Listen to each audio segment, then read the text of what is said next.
It's a sibling rivalry in the Saratoga Dew Stakes today. JC's Shooting Star will try to outdo her older sister from the inside post. And right next door there is JC's American Dream. Out to show her younger sisters she's still got a few tricks of her own up her sleeve. They're side by side in post 1 and 2. Meanwhile, right across the street at the National Museum of Racing and Hall of Fame, we'll see what legendary track announcer Tom Durkin is up to and why visits across the street from the track are a must on your Saratoga to-do list this summer. Welcome to Saratoga Live, Monday edition. Beautiful weather here on this Monday afternoon. It is presented by Claiborne Farm. 100 years of doing the usual unusually well. Good crowd on hand for this Monday afternoon. Saratoga Dew is our stakes race. That is in the 8th. Bringing you 3 races here on this Monday afternoon. Greg Wolf alongside racing analyst Gabby Gaudet. We got a sibling rivalry here going in our feature race here. JC's Shooting Star, JC's American Dream. Should be interesting. They're right next door to each other in the gate. You don't see that very often. It's very rare to see that, especially 2 horses next to each other in the gate. We've seen sibling rivalries or sibling accomplishments before in the past. One that's top of mind would be Jazzle and Rags to Riches. They took back-to-back Belmonts, but this is pretty cool to see them both standing next to each other in the starting gate. I know we're going to dive into it a lot deeper a little bit later in the show here, but who do you give the edge to? JC's Shooting Star. Okay. Yep, going in that direction, the younger sister. Yeah, the 5-year-old, her 6-year-old sister right next door. So, again, that is our feature. That is the Saratoga Dew, with more on today's action and some other siblings to talk about as well. Let's check in with Maggie Wolfendale. Well, Greg, they have yet to run against each other, but they're both pretty talented, at least the whole family is, as we saw Oscar Performance take down the Grade 1 Secretariat a couple days ago out at Arlington Park, and his older brother, full brother, actually ran in the Arlington Million as well. He did not quite run as well as his younger brother. We'll see if these two ever end up in the same race, but Oscar nominated is one that has earned over $822,000, has been placed in Grade 1s, won the Spiral a year or 2 back, and he's a pretty nice horse in his own right too. We'll hear a little bit more about Oscar Performance and his trainer Brian Lynch a little later on in the show, but Brian Lynch also has the younger half-sister. Now, she is by Point of Entry. Point of Entry was a very good turf horse, and we're seeing his horses, the first crop as 2-year-olds. He won 5 Grade 1s, and excited to see Emmy nominated coming up a little bit later in her career, but we'll check in with Brian Lynch, as I was saying. But for a little bit more about today's Saratoga Dew, we'll check in with Paul and Andy over on the paddock set. I'm pretty excited about the Saratoga Dew. Saratoga Dew is a really cool horse. He really was. Yeah, it's a good race. I think this is a very good race today. You can go different ways, and I think it's a kind of race that you can take a stand in. Yeah, you know, I like everybody else. I think the siblings are our 2 major players in here. But unlike Gabby, I like JC's American Dream. I'm hoping she's a slightly better price. Going with the older sister, Andy. All right, we'll talk plenty about those 2 and the rest of that field. It's not just the 2 sisters going head-to-head in there. Looks like it is a wide-open race.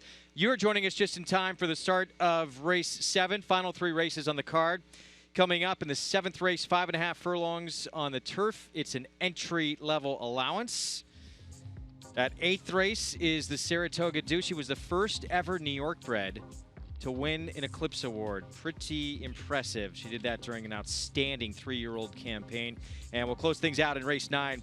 1 mile over the inner turf for 40,000 non-winners of 2 lifetime. Track conditions brought to you by John Deere. Main track is fast. Turf course is firm. I thought we couldn't have a more beautiful day the entire meet than we had Sunday, but today making a run for it, giving it a run for its money. You play along from home as we show you all these races too. Go to NYRABets.com. You bet 200 in your account. You will get 200. Use the promo code PIG5. You can get signed up and started nationwide with NYRA Bets and take advantage of this promotion. Bet 200 and get 200. Again, that promo code to take advantage is PIG5. So race 7, Gabby, 5.5 here on the turf, and we saw a real nice filly named Morticia. She is 4 for 5 on the turf in her career, and there's a filly in her who chased her last time out in Heavenly Score. Yes, this is going to be a pretty competitive field. We do see the 4 Battlement. She is your current favorite right now, and she ran very well considering that nobody else was closing, or at least closing at that rate. So I do think that she's the horse to beat, but I'm looking at others in here too. All right, we'll talk more about who we like in a moment. We're going to set it downstairs. Andy, it is Battlement, who is the favorite. She ran huge last start on a yielding turf course at Belmont. Yeah, you know, she's a confusing horse for me. I ended up picking her on top here, Paul, but I have some questions. I don't think the turf was really yielding, closer to good. I know she got a fast pace, but at the end of the day, Animal Appeal won the race. To me, is just better than these horses, and I just think she might be the best horse in the race. Yeah, Animal Appeal's like one of those type of fillies that likes to just break out in front and do her running early, and she got away from that group. Now, did Battlement have a good trip? I thought it was okay. Now, Animal Appeal was slowing down, but, you know, he could have went by, or she could have went by. Now, Animal Appeal came back here and ran in a tougher race and ran up the track, Andy. So, to me, it's a tough call. I'm with you. I don't think you can put all your eggs in the Battlement basket. No, I agree. You know, she's kind of a funny horse. And she also was scratched a little bit earlier in the meet, which I never really liked that because some issue kept her out of a race where she would have been a heavy favorite. And the question is, where do you go if you're looking for somebody else? Well, the 6 'Tis an Illusion is one that has back races when she was with trainer Brian Lynch, where she could be the speed here and she would be better than these. But her one race this year for a new trainer down at Parks, it just wasn't fast enough to beat these. Can she get back to her fastest races, Paul? You make a good point because she's very quick out of the gate. I think she could be the monkey wrench to the 3 Heavenly Score. They're the 2 fastest fillies in here. Her last race, I'm with you. She actually was dueling with the horse that won the race, and they just sort of just went away from each other. Now, 'Tis an Illusion at Belmont, this was a better race, and can she rate? I mean, is she going to be able to rate maybe behind Heavenly Score, or is she going to have to take it to Heavenly Score? You know, it's funny you say that because I look at the pace projectors from Timeform US, and they have the 6 clear of the 3. Really? But I'm looking at it, and I'm thinking the same thing you're saying, which is I have a hard time seeing Luis Saez giving it up so easily with a 3. Now, we'll get to Heavenly Score a little later, but we'll head back up the roof for a moment. All right, Andy, thanks. 5-2 right now on Heavenly Score for trainer John Terranova. Luis Saez aboard. That is your current co-favorite, although by a slight margin it is the 3 getting the majority of the money right now. Battlement, though, will take plenty as well. That horse had 5-2 with Irad Ortiz Jr. Of course, he had a 4-win day just the other day. Both the Ortiz brothers have been having a phenomenal meet. They had one last year, and they're continuing the momentum this year as well. Well, today's feature race, which we've been talking about, that Saratoga Dew, it is for New York breds. A must-see for any racing fan visiting Saratoga. Of course, the National Museum of Racing Hall of Fame right across the street. While the museum provides an incredible history of the sport, it's also decided to take the show on the road and give visitors an up-close view of what it's like for an equine athlete as they get started on their journey in racing. You're so beautiful. Yes, you are. Watching people fuss over the foals at McMahon Thoroughbreds of Saratoga, it's clearly true that there's nothing like the outsides of a horse for the insides of a man or a woman. And I've been taking photos all morning. Today's visitors are just a few miles from the National Museum of Racing and Hall of Fame in Saratoga Springs. The museum decided it was time to take people outside the museum walls to get up close and personal with the future stars of the game. This is a stallion here. This is Central Banker. From them to see from the very beginning to the very end, they can go to the farm, see how the breeding industry works, see the farm, see the babies, and then come to the museum and see how all that has developed over history. I think that just adds all to the excitement of the whole experience. The more you know about an industry, the more exciting it is. This is one of the rarest objects in our collection. See this tiny horseshoe? It was worn by Lexington. Born in America in 1850, he was the leading sire in the States 16 times. The shoes thoroughbreds wear today are aluminum, and that's all for weight. Many of Lexington's descendants are featured in the museum. The great thing about doing the farm tour is that we honor the New York Thoroughbred breeders here at the museum. In fact, right now we are standing in the Bertram Bongard room, which honors a lot of the prominent New York breeders. The museum organized the tour with the farm with the help of the New York State Thoroughbred Breeding and Development Fund. The goal, to let people see how horses live away from the track. Horse population in 1970 was about 100 or less in the state, and now it's 3,000. Saratoga County has the most thoroughbred farms. The original size of the McMahon farm was just 100 acres. Now there are more than 800 acres, and the McMahon family has grown too. 3 generations of horsemen now make their living here. My wife and I started this farm, and we bought our first mares actually in '67. We're proud of it because, you know, a lot of businesses don't make it 50 years. McMahon Thoroughbreds is probably best known as the birthplace of Funnyside, the New York bred that won the Kentucky Derby in 2003.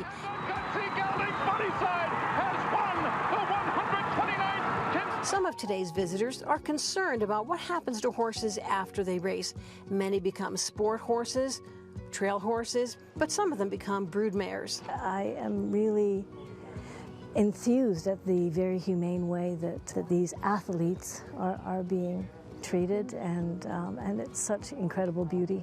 Jeffrey Roncalli came all the way from Massachusetts to visit the farm. I'm one of those people that if they said, if you ever won the lottery, what would you do? I think I would go into horse racing. For someone like him, there's the option of getting into a partnership where it costs much less to own only a part of a racehorse. Judging by the reaction of these people, the museum will probably offer more opportunities in the future to combine the museum with the real-life experience on a farm. Tracy Egan for the New York State Thoroughbred Breeding and Development Fund. Tracy Egan, of course, former broadcaster here in New York and a longtime breeder with that story. We're going to take a break in the action. When we come back, you'll recognize these legendary pipes just about anywhere if you're a racing fan. The great Tom Durkin, the former voice of Saratoga and the Triple Crown. What's he up to next? We'll explain when we return. The graded stakes winning son of Bernardini is off to a sensational start at stud. Among the leading freshman sires by winners in graded stakes horses, his first crop 2-year-olds commanded prices up to 36 times his stud fee. Leading progeny include TD and Rising Star Recruiting Ready, second in the Bashford Manor Stakes, and stakes place performer Junket. The pedigree, speed, and class to become the next star in this sensational sire line. Algorithms at Claiborne Farm. Make NyraBets your home for online horse racing and betting. Use NyraBets to bet on live horse racing from around the world. Bet from anywhere, anytime using your computer or mobile device. Earn valuable reward points on bets. Play in our exclusive promotions and earn cash rebates. Sign up at NyraBets.com and start earning your sign-up bonus today. NyraBets, racing's best play. Use promo code PICK5 to get a $200 new member sign-up bonus on NyraBets.com.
Back on Saratoga Live here on Fox Sports 2.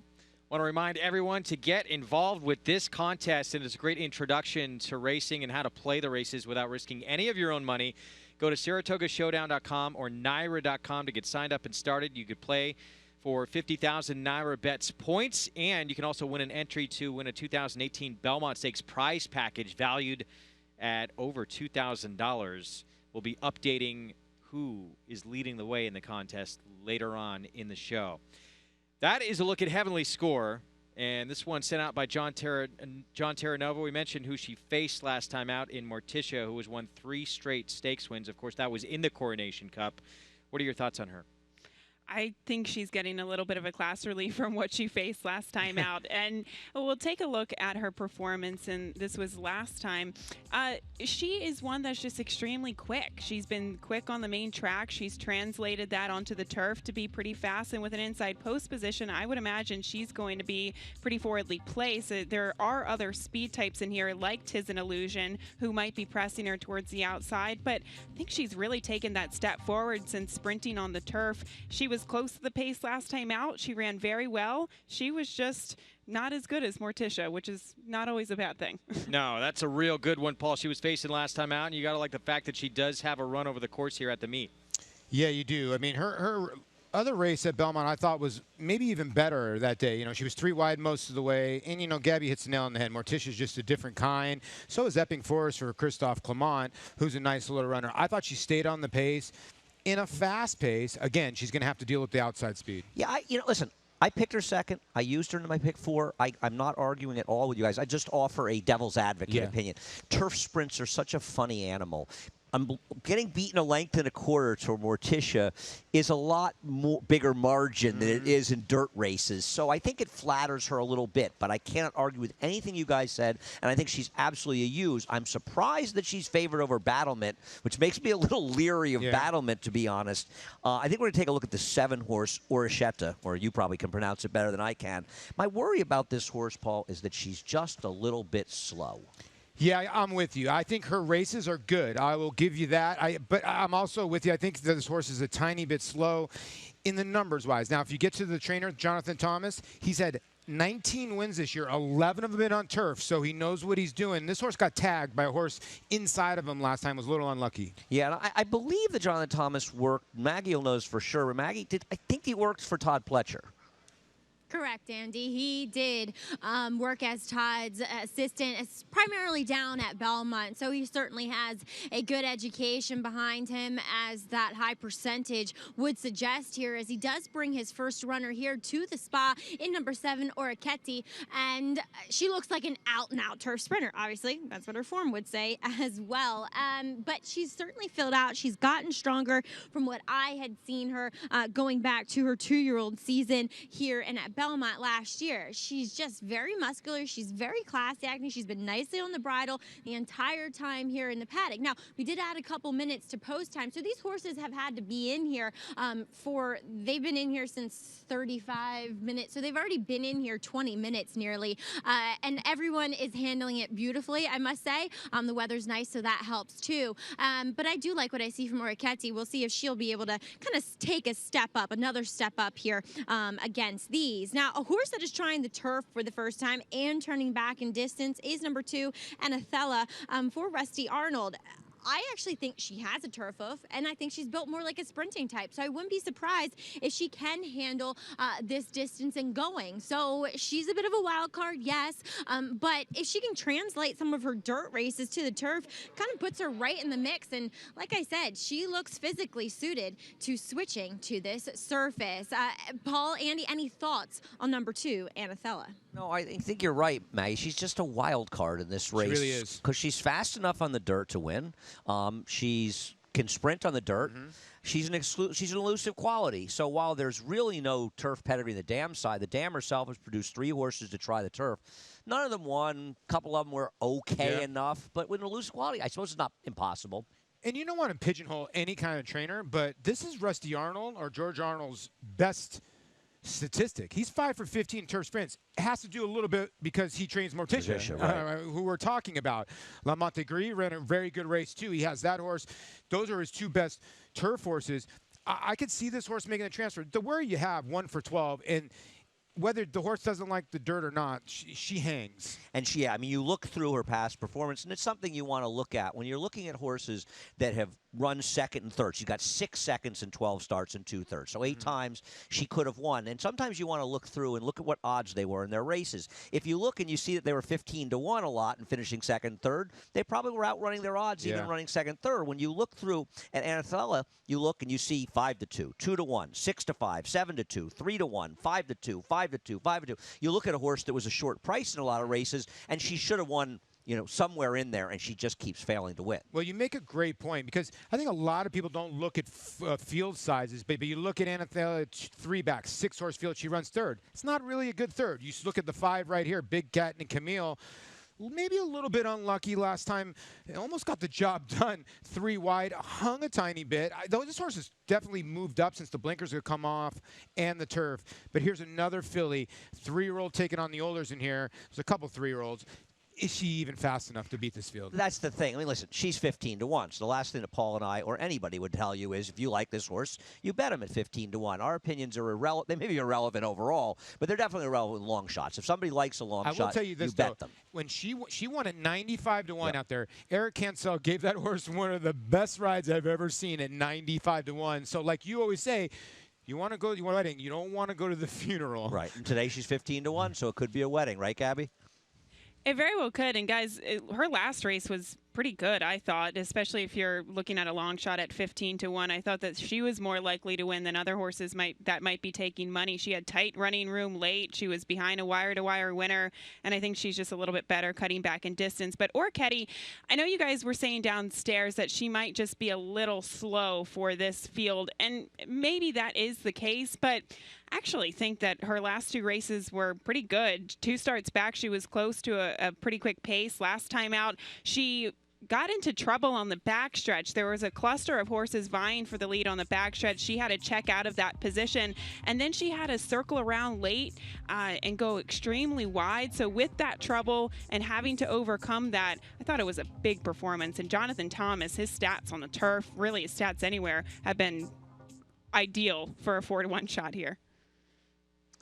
I thought she was a surprisingly short price at 4-1, which may lead me to believe Gabby has some point there that maybe I'm just misjudging her a little bit. Well, here's the thing. You have to take everything with a grain of salt, right? Giant Race, the horse that tagged her was 35-1. You go back and you look at her PPs, they're not much. But then the race before, I am with Gabby. I thought it was a very good race. Little Christian came back to win. Tyler Gaff-Jones rode 5 horses for Jonathan Thomas. He's won 4. He got tagged with this one. He'd be 5 for 5 if you would have saw that backtrack, that replay that he just lost. And for people who aren't familiar with Tyler Gaff-Leone, he may lead the country in number of wins. And he rides down in Florida. His agent is Matt Musiker, who was the agent for Javier Castellano, is truly one of the best agents in the game, if not the best, but right up there. This guy can flat out finish. And I know, Gabby, you like him as well, Tyler. And I think he's even a difference maker on the turf. For sure. From what I saw, especially with him down in South Florida, he always rode really smart races. He did his homework. He had success down there, and he's really taken it everywhere he's gone. 4-1 on Orchetti.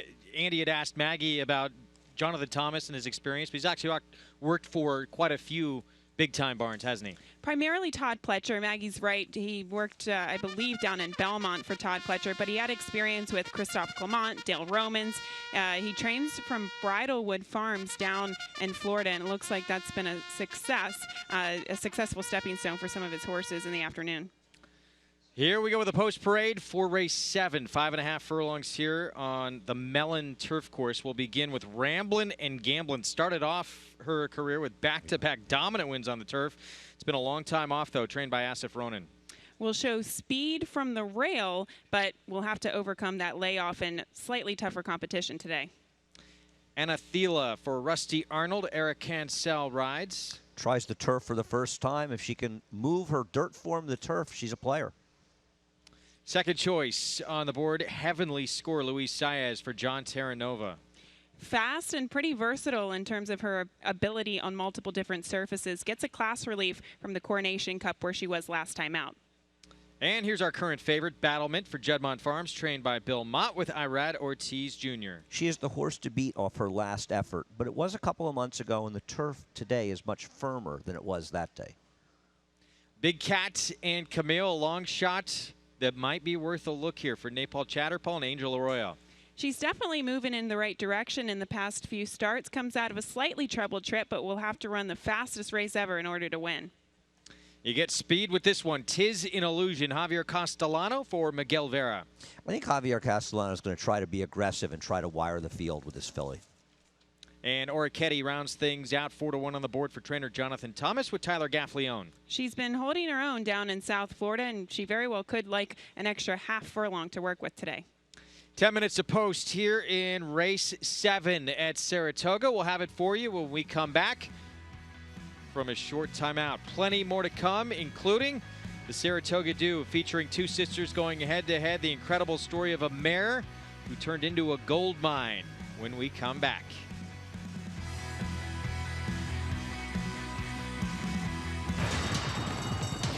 Change the way you watch racing forever with the new Naira Now app. Live racing in English or Spanish from a variety of camera angles, race replays, talking horses, race analysis, and a multitude of on-demand content, all in high definition. Naira Now is available on many platforms, including iOS, Android, Roku, Apple TV, Amazon Fire, and more coming soon. Download Naira Now today, free in the App Store, and start watching the best racing like never before.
Back on Saratoga Live here on this Monday afternoon on Fox Sports 2. Thanks for spending part of your afternoon with us. Race 7 coming up next. We'll get to the Saratoga Dew, our feature in the 8th, but it is post time here shortly for the 7th coming up. And standing by with the trainer of the 7, Oriketti. Let's go to Maggie. Here in the boxes with Jonathan Thomas. And Jonathan, you're going to send out, correct me if I'm wrong, this is your first Saratoga runner, right? That is correct. And Oriketti, that you've been preparing down at Bridlewood Farm, or I should say training center. We were debating on whether to call it a training center or farm, but I think we'll go with training center in Ocala. Just talk about kind of your setup down there and what you do.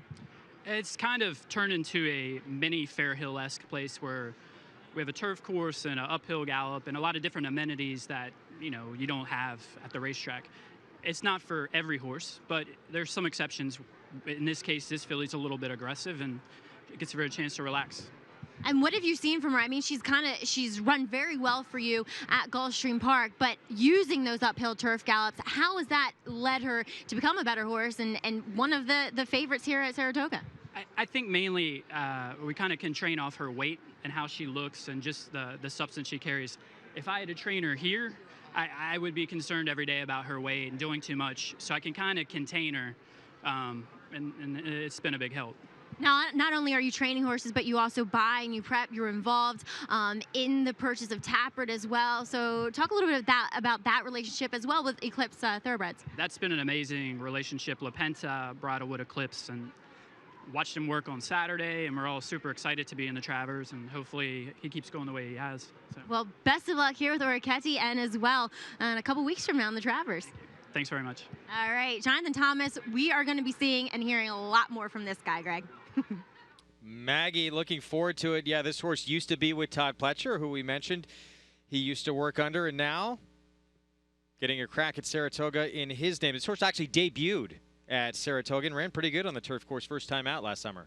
Exactly. And Jonathan Thomas, you know, if this is his first runner here at Saratoga, no matter how many horses you run, if you're running your first horse at Saratoga, you got to be a little nervous, right? Got to feel the nerves, but he looked pretty calm and cool on camera, didn't he? Yeah, for sure. Cool customer. We'll see if it carries over to his filly, Oraketi, as we get a look here at Battlement, who now is back as your 8-5 favorite. And she is the one to beat. She's your favorite in here, and we'll take a look at her performance last time out. This was when she was cutting back to 3/4. And look, she's a filly that ran sprinting over in Europe and England. They stretched her out in her North American debut, going a distance of ground on the turf. But this was the right move for them to cut her back in distance. No one else was really closing. You could see kind of the pace setter in there holding, and she was just like a rocket from off of the pace. So this is a good race, but will she get that preferred setup today? And cutting back slightly to 5.5 furlongs. Sprint distances, turf sprinters, it's a specialist type of horse. So we'll see if she can do it. 3-2 is a little low, though, wouldn't you say, Andy? You know, I don't know, Gabby. It's funny. I struggled so much with this horse. Unfortunately, we didn't do a show this morning. We didn't get to debate it on Talking Horses. I think that maybe she's supposed to be 3-2, or maybe she's a trap. I'm with you. She could be a dead trap because the number just got inflated so big, right? But, you know, Gabby makes a good point. Her sprint races over in Europe at Windsor, they're good. They win this. That's the thing, and I'm glad that Gabby brought that up because it's not as though a last race came out of nowhere. And I think that when Bill Mott got this horse, as he gets many Judd Mott horses, he and Chad Brown, he didn't really know what her identity was. He tried her going long on the turf. He tried her long on the dirt. And he finally ran in that turf sprint, and she came alive. And they put 3 lengths ahead of the third-place finisher. And that's a lot. And the winner was a big speed, and she's the only one that closed. So she did run well last time. Yeah, and she'll get the sit up here. I mean, she should get the sit up here, and she get it from the 6th. Tis an illusion. Is she quick enough? And I think you made a good point in the post parade that I think Javier Castellano has to press the button from go, and you can see all the check marks on the bottom. Because if not, I think Heavenly Score could be very, very dangerous. Well, you know, Javier is going to look at the past performances like any handicapper and say to himself, well, let's see. She has 3 wins. One time she was clear of the lead. Another time she was clear of the lead. The other time she was right lapped on the other horse. Now that suggests that maybe she could win lapped on the 3 horse. But I just wonder with Javier if he's going to come out and try to break it open at the start and end it right there. That's a good question. I think that's the way they have to win it. Here's the wild card. Now I'm going to ask Gabby upstairs. Is the 1 the wild card? You got the Bug Boy. The horse is off a long layoff. But that horse did show speed in the 2 turf starts. Yes, and if I can recall, the connections, Asif Ronan, they really do like to utilize speed. So she's a filly that showed speed before. As you mentioned, Paulie, they put the 7-pound apprentice aboard. They draw the rail. That might be the only option for success for this filly, is to ask her coming out of the gate. But the good thing about it is we're talking about those other speeds like the 3 Heavenly Encore and like the 6 Tis an Illusion. They are fast, but they also have kind of that tactical speed. Heavenly Score doesn't need the lead, and Tis an Illusion showed back in September that she can effectively rate. So it's a good question, but she is a long shot in here. Yeah, 19-1 from the inside. We're talking about the 1 filly, Ramblin' and Gamblin'. First 2 starts of her career, she won by a combined 7 lengths nearly on turf. And then her only other turf start, obviously it looks like something went wrong because she went to the bench for just over a year. She makes her comeback here today as we had a look at Jonathan Thomas, first career starter here at Saratoga with Oraketi, the 7 horse at 9-2 on the board. He wants to be all by himself, I think, for the debut. He's pretty cool, though, right? I would be probably pacing up and down the boxes if I was starting my first horse here at Saratoga. A lot of pressure, but he seems to be handling it very well. And his filly seems to be handling things just fine, too. Getting ready to load up. We begin with race 7 here, 5.5 on the turf. The favorite at 8-5. It is Battlement for Bill Mott, but can Jonathan Thomas score in his Saratoga debut with Orecchetti? Let's go to Larry Colmus, the voice of the Triple Crown, for the call. Tis an Illusion moving into the starting gate will be followed by Orecchetti, who comes up to the outside stall.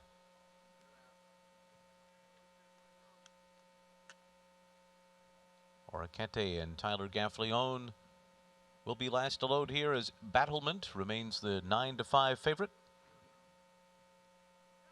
Ready for a start. They're off. Orecchetti broke very well from that far outside post and goes out to lead them early. Ramblin' and Gamblin' goes right with Orecchetti. Tis an Illusion is in behind them with Heavenly Score on the inside. Then Big Cat and Camille, Battlement and Anathela. Up the backstretch, Ramblin' and Gamblin' and Orecchetti. These two locked in battle for the far turn. Behind them is Heavenly Score and Tis an Illusion. 21.65 was the first quarter mile. And now Orecchetti gets away. Gets away to lead by a length and a half. Tis an Illusion running in second. Heavenly Score third. Big Cat and Camille is fourth. Battlement takes fifth. Ramblin' and Gamblin' retreats. And then Anathela. Orecchetti taken on by Tis an Illusion. And they're into the stretch. Orecchetti. Tis an Illusion on the outside. Neck and neck. Nose and nose. Heavenly Score trying to run them down. Battlement's got a lot of work to do. Tis an Illusion on the outside. At the rail, Orecchetti fights on. Heavenly Score comes to them on the outside and is closing in late and closes by to win. Heavenly Score runs down Tis an Illusion. Orecchetti and Battlement was fourth in 101.5. Well, we saw the 6 and the 7 there bumping down the stretch. In the end, it's Heavenly Score who gets the win, but second and third place finishers here, this is going to be looked at. There was a lot going on in this race, Greg. We saw Ramblin' and Gamblin' initially go to the lead, and she just couldn't sustain that speed. So, unfortunately, Orecchetti kind of took over that position prematurely moving into the pace. And then Tis an Illusion bumped her a little bit coming down the stretch. I'd be more interested in watching a head-on, but we saw the 3 Heavenly Score. Even though she was swapping her leads a little bit down the stretch, she made that late move and got up. Yeah, I mean, I would say that Greg is right. There was some bumping. I do feel like that maybe it was the 3 horse that came out a little bit. Yeah. The 7 horse came out a little bit into the 6. The 3 did nothing here, and I'll tell you what. Luis Saez sat chilly and took advantage of the pace still in front. No excuse for Battlement, Paul. She had a chance. The pace was quick. No, you're right. And it's between the 2 horses to the right of your screen, and there's nothing there. At one point, Tyler Gaffleone came out a tiny bit. You watch the replay, you sort of think that Castellano's sort of pinning the 7. Completely opposite here. And I think this is one of those ones where the stewards are already looking at it just like we did, because you could see, and you're right, it looks like they're coming in and out because they are, but I think the stewards could say, well, there's no contact, there's no reason. So unless a rider claims, I doubt there's an inquiry here. 3, 6, 7, 4. So Heavenly Score, Luis Saez, John Terranova. We know this much is your winner here, but waiting on this to become official and see if there is anything there with the 6 and 7 for second and third. But Heavenly Score picks up the second win of her career. It's a little bit easier when you don't have to face the likes of Morticia, isn't it?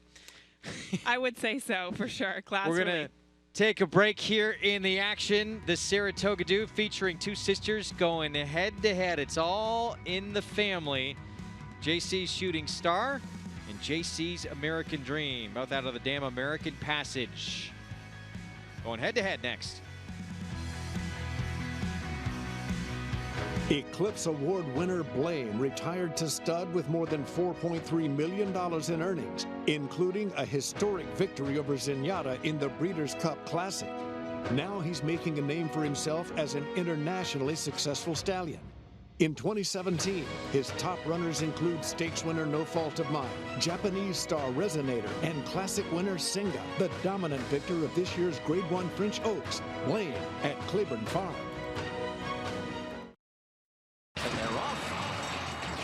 NyraBets Pick 5 is now available exclusively online at NyraBets.com. Bet the NyraBets Pick 5 every race day with a 15% takeout on the last 5 races on the card from the country's best racing at Belmont and Saratoga. Find it nationwide on NyraBets.com right in the Bet Type drop-down menu or at any Nyra track or New York OTB location. NyraBets Pick 5, racing's best bet.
You're watching Saratoga Live here on Fox Sports 2. Heavenly Score gets the job done for the John Terranova barn. Luis Saez in the irons for Cura Stables. Second win from 7 career starts. No change, by the way, for second and third, so the result stands 3-6-7-4. Let's go downstairs to Maggie. Heavenly Score making a little name for herself on the turf here, John. And is this the best Arkansas bred you've ever had? About the only one, I think. So. And a filly who made her first start more towards the winter. Was she one that you always thought would take to the turf more so than the main track? Yeah, as a 2-year-old, we had her entered actually over the summer last year at Belmont on the grass, but we had to scratch her. We had a little 2-year-old issue, so we had to give her some time off. And she just got ready over the winter, and she was ready to run, training fantastic on the dirt. So we ran her, got her maiden broke, and went on a little bit, gave her a little bit of time. Knew we'd end up on the grass at some point. Had a couple of good runs on the grass and, you know, tried the Coronation Cup opening day. She ran a really big race there, fresh, maybe needed it, came out of it ultra good, so we decided to wheel her right back here. And talk a little bit about her performance today. She sat right off a pretty decent pace, but really seemed to be hitting her best stride late. Once Louis got her outside, she's really not keen going up inside, and she had a bit of an inside trip in the Coronation Cup too. You know, didn't get that momentum in that outside run to get in the clear. So this time he was able to find that seam late, and once she got out there, she really kicked in well late.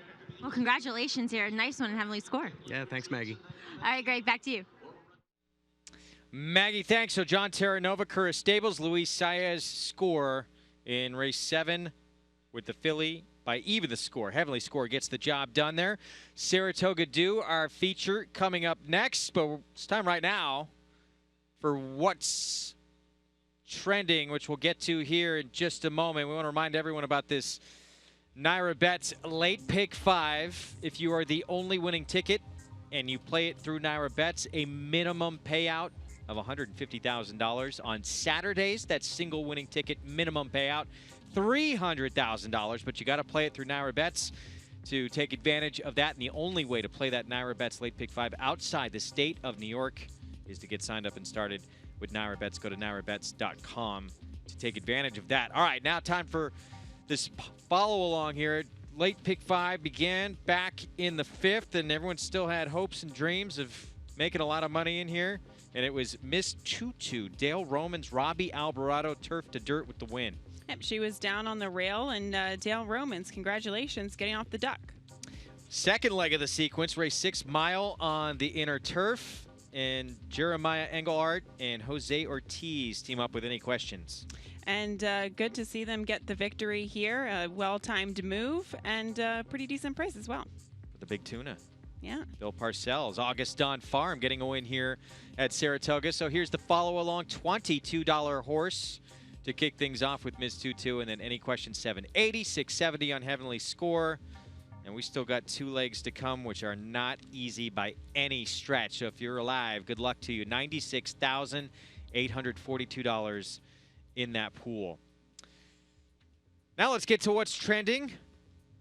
And Brian Lynch certainly trending after the performance by his son of Kitten's Joy. I think he's definitely in the mix. Andy asked this question: is Oscar Performance potentially 3-year-old of the year in the mix with the chaos we've seen in the 3-year-old division in terms of our Triple Crown winners and it being so wide open? So Oscar Performance wins a Pennine Ridge, then he wins the Grade 1 Belmont Derby, wins the Secretariat.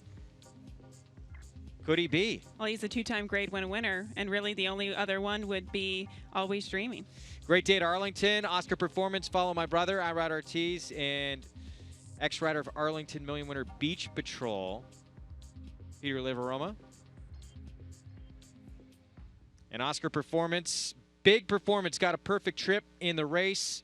And now Brian Lynch has a lot of options with this horse and has got to decide what he wants to do. Can this horse stay at 1.25 miles, 1.5 miles, even potentially? He thinks he might be able to. He has been very, very good so far this year. As you were alluding to, he won the Pennine Ridge, came back and won the Belmont Derby, and then an explosive win after a good trip in the Secretariat. But this horse just delivers whenever he's asked. Does, but he's never overcome adversity. And I'm not knocking him because he's a very, very talented But you got to horse. give him credit that he opens up and he wins by open margins. So you horses on turf courses don't win like this, Andy. No, I'm Okay. not. Listen, I'm not denying. No, he's okay. a very good horse, and I love Brian Lynch's idea of running against older horses. Yeah. I think it's the right move to take a shot doing that, but I want to see him overcome a little bit of adversity at some point. Yeah. If you're talking about him maybe being a champion, champions overcome adversity. No, I'm with you, but I think he is the real deal. He's starting to grow up and get better and better. He showed he could rate yesterday, and he shows that explosion. And again, he's able to separate from his foes. A lot of horses don't do that. When you win on the front end, too, that's a good thing. You don't have to face a lot of adversity. You just leave everyone in the dust. That's what he has been doing. Maggie Wolfendale had a chance to catch up with his trainer, Brian Lynch, after the big weekend at Arlington. Here with trainer Brian Lynch a couple days after his win for Oscar Performance in the Secretariat. And Lynchy, he was impressive because he kind of showed a different dimension from the Belmont Derby where he sat off a horse and closed with a big run, big finish. Yeah, I've always been confident that he could do that. He's had plenty of drills in the morning where we've made him sit off horses. And last year in the Breeders' Cup when the pace was really strong going there, that he sat off that horse nicely too. So and throughout this year, he sort of inherited the lead because there was never any pace in the race. So it was there was this on Saturday, and thought he rated lovely and come with a strong finish. And going back to his start, 3 starts ago, you kind of mentioned, I remember talking to you afterwards, that he kind of turned the table. He's putting everything together in the latter half of this year. It certainly seems that way. Yeah, I mean, when we left Louisville that afternoon, that was a head scratcher, but our goal was to get him to the Belmont Derby, and the Pennine Ridge had to be the stepping stone to get there. And I was certainly looking for an easy way, but he showed up that day, showed us we're back on track, and complemented that with a nice win in the Derby. And then his effort the other day I thought was really, really good. How's he come out of the race, and where do you look for now? Good. I mean, we sent him back down to Belmont because he stayed so healthy and happy down there, and the rider that gallops him is down there. So that's right. Now's the question, what do you do with him? Do you run him in against older horses in the Joe Hirsch? That's a big possibility. Or the Hill Prince is there. But I think inevitably he'll probably run the 1.5 mile in the Breeders' Cup. So I think Joe Hirsch will be a good stepping stone to see if he can get the 1.5 mile and see how he handles older horses. Well, he's been pretty incredible now, back-to-back grade ones. And Andy posed this question, Gabby, top 3-year-olds, is he in position maybe to win an Eclipse Award? As we take a look at this list, obviously a lot can happen. We still have the Midsummer Derby to come, but he's in position maybe. He could be. We have the Travers. We have the whole latter half of the year. And, I mean, the dirt form, if anybody, like Always Dreaming, if Taproot, if Cloud Computing steps up in the latter half of the year, I would say there's no chance. But he is a 2-time grade 1 winner this year. A lot would need to falter, and he would still need to do a lot. Yes. Basically, if that were to happen. But interesting to see if potentially that could happen down the line, and very interesting to see where he goes next. So, yeah, Brian Lynch thinking potentially he is going to face older horses, and maybe we will see him in the Breeders' Cup Turf if he keeps proving that he can stay at longer distances. Our Saratoga Dew is coming next. It is 17 minutes to post. This is American Passage, the dam of both JC's Shooting Star and JC's American Dream. The sisters breaking right next door to each other. JC's Shooting Star is a weanling back in 2002. Of course, she's all grown up now, 5-year-old mare. And her breeder and owner, Jeff Pearl of Miracle Man Racing Partners, with his broodmare, American Passage. Jeff Pearl, neat story with his childhood friends, Vince Formato and John Seaford. They grew up in Queens on Crocheron Avenue, and they found a pretty good dam who has 2 sisters coming up back-to-back here in this race in post 1 and 2. With more on the story, let's go to the paddock with Maggie. And you gave a great introduction to these fine gentlemen to my left and right here. Jeff Pearl here to my left, and we got John and Vin as well. And Greg, you touched on it, but guys, I want to know, how long have you known each other? 50 years. Yeah, or more. We grew up on Crocheron Avenue, hence the Crocheron Kid is our other horse. And he's a good runner too, and he's by Miracle Man. And Jeff, a horse that you guys, I believe, claimed? Miracle Man we claimed for 50, and he raced twice for us, and he got a slab fracture. What are we going to do with him? And he was well bred. He set a track record on the turf. He won his first 3 races on the dirt. And he's well bred, so we decided to have some fun, and we bred to him. And you also bought this dam, though, in full to Cadianas, and that's where we're seeing JC's American Dream. Talk about buying her. Well, we were looking for a mare to give a little oomph to our stallion, and she was 3rd-generation Fabiano. Miracle Man was 3rd-generation Fabiano, so I wanted, that's kind of what I was looking for. We told the lady at our farm, the Lois Engel at Pucker Ridge, that I was interested in this mare at the Keeneland sale, and I gave her the amount to spend, and she said, oh, she's going to go for a lot less than that. And when she told me we got her for $1,700, I said, what's wrong with this horse? So, but it's been pretty good. $700,000 later, she's pretty good. She's certainly paid off, and it's very cool that we're having the 2 sisters, 2 half-sisters, breaking right next to each other. Obviously, you guys still involved with JC's Shooting Star, but there's also another family member on the ground. How about the weanling from American Passage? We have a weanling, and we also have Tequila Sunday. She's also by American Passage. She's by Shackelford. She's recovering from a little injury. She'll be back probably in October. And then we have a giant. She's by Giant Surprise. We have a giant. He's a weanling, and he's as big as American Passage. So oh, wow. He's very big. He's very big. Well, certainly very excited. I mean, as far as Miracle Man, he unfortunately is no longer with us, but as far as producing in a low-profile stallion, he's certainly produced some nice horses. If, hopefully, she wins today, he'll go over the $1 million mark, and really only out of 8 foals. 8 foals to hit to the races. That's absolutely incredible as far as percentages. And John, I got to ask you, where are we watching this race, or where should everybody watch it? Got to come to Bayside, to Bell Boulevard, to the Poorhouse, the only place to watch live action racing. Poorhouse, Bayside, New York. True Queens guys here, rooting for them as they will send out JC's Shooting Star. Maggie, thanks. Childhood friends grew up together, making their horse racing dreams come true. There is JC's Shooting Star. Out of American Passage, $1,700 they got her for. the dam at the Keeneland November 2010 sale. There's her older sister, JC's American Dream, out of the same dam, and they've earned $700,000 plus from that broodmare. You gotta love that story, huh? 1,700. She's produced these two. She only had 3 lifetime victories, but what a broodmare she's become.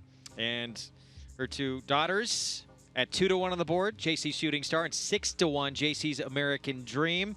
Both taking attention in here. David Donk trains the 1. Michelle Nevin trains the 2. JC's Shooting Star, the only runner in the field with a win here at Saratoga, and it came at this mile and an 1/8 distance. It came in a stakes race back in 2015, the Fleet Indian, and the man who's back aboard today, Manny Franco, was aboard for that victory. Taking a break, 13 minutes to post. We'll have the Saratoga Dew post parade when we come back, and look who's returning to Saratoga, the great songbird for the personal ensign. We'll preview it next. And they're off in New York. The premier state bred program in the United States. When you own a New York bred, your horse can run for more than $44 million in purses, restricted to registered New York breds. And the New York program pays awards to breeders, owners, and stallion owners when their New York breds finish first, second, or third at New York tracks. We have the quality. Coda, they won't catch Monin. Monin wins the February Stakes. You have the opportunity. New York breds. Get with the program. The best program. Make NyraBets your home for online horse racing and betting. Use NyraBets to bet on live horse racing from around the world. Bet from anywhere, anytime using your computer or mobile device. Earn valuable reward points on bets. Play in our exclusive promotions and earn cash rebates. Sign up at NyraBets.com and start earning your sign-up bonus today. NyraBets, racing's best play. Use promo code PICK5 to get a $200 new member sign-up bonus on NyraBets.com.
Back on Saratoga Live here on FS2. We want to remind everyone, every day of the Saratoga meet, NyraBets offering a 10% trifecta winners bonus in a select race. Today, that is the one coming up, the Saratoga Dew. Use your mobile device, hit it, earn a 10% winners bonus.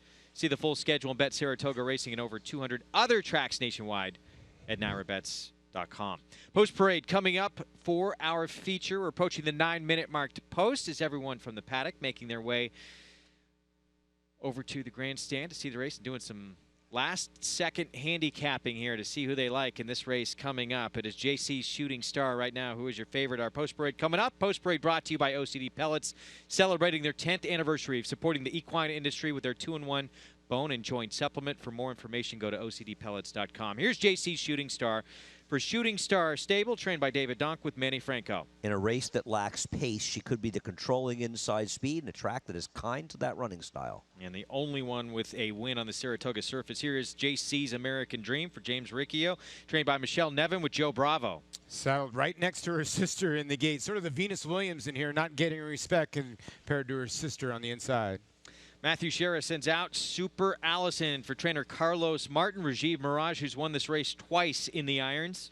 She's broke poorly in 2 straight races, which raises some concerns. If she breaks cleanly, she could be the speed, and she could wire this field. Rudy Rodriguez won this race last year. He trains Literata for Michael Dubb. Irad Ortiz Jr. aboard. I had a candy trip last time out at Finger Lakes. I actually think this horse is a play against, and so does the public. 3-1 from a 2-1 morning line. It's a daughter of Flatter, trained by Carlos Martin. First off the claim for Matthew Shera as well. Flatter Me Fabulous with Jose Ortiz. An unknown in here. First time she's ever going to get on dirt. She's 3 for 13 lifetime. And Legally Bay, long shot on the outside for Coffee Pot Stables. Jackie Davis rides for Mary Alice Coffee. Well, she's a long shot for a reason, but she did win a race 3 back at 64 to 1. And she did, yeah, she beat JC's American Dream in that race. There is a look at Flatter Me Fabulous by the Claiborne sire, Flatter. As we take a look at Flatter here, produced some very nice horses, standing for $35,000 now at Claiborne Farm in Paris, Kentucky. Part of an outstanding stallion roster there at Claiborne. We're resetting the show. New audience joining us right now for the feature.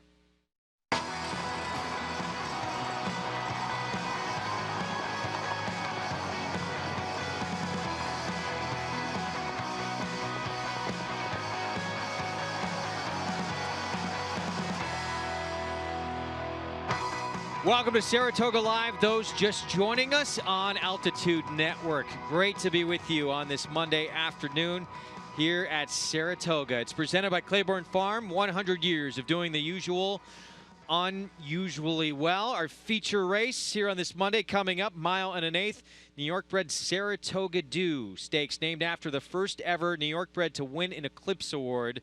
Saratoga Dew back in 1992. You can play along as we show you all the races we have here on Saratoga Live by getting signed up and started with Naira Bets. Bet 200. You will get 200 in your account. Use the promo code PICK5 to take advantage. You can get signed up all across the country with NairaBets.com.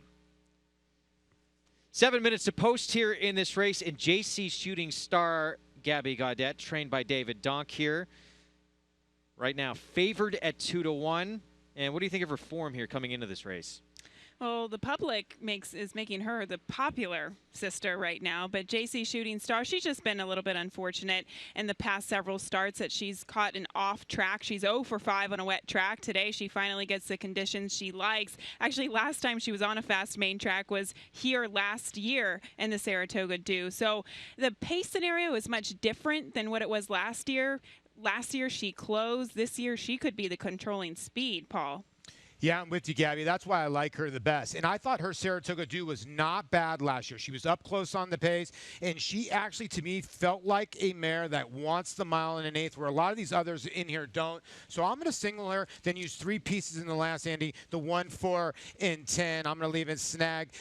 I'm just taking a chance. I'm actually reading Gabby's mind. I'm hoping that Manuel Franco sends the one. Well, if the 3 doesn't break, she's going to find herself in the lead. It bothers me a little bit that she's 3 for 27 lifetime with 1 win in 2 years. Now, JC's American Dream, I'm taking a bit of a shot with the other sister because her last race at Monmouth, she was wide around the track against a rail that was extremely strong, and she ran very, very well that day.